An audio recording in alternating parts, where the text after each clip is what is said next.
আসসালামু আলাইকুম ভিউয়ার্স, ভালো আছেন তো? সকল কাজের সমাধানকারী অর্থাৎ সকল সমস্যার সমাধানকারী একমাত্র আল্লাহ।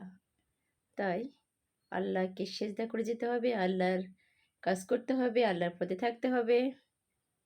বিপদে আপদে আল্লাহকে বেশি করে ডাকতে হবে।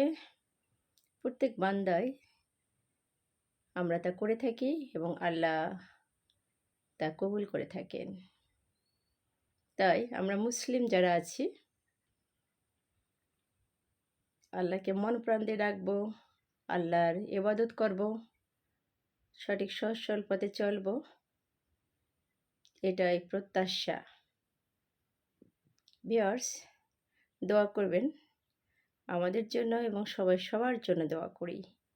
আমার সম্পূর্ণ ভিডিওটি দেখার জন্য এবং পাশে থাকার জন্য অসংখ্য অসংখ্য ধন্যবাদ। ভালো থাকবেন। আল্লাহ হাফেজ।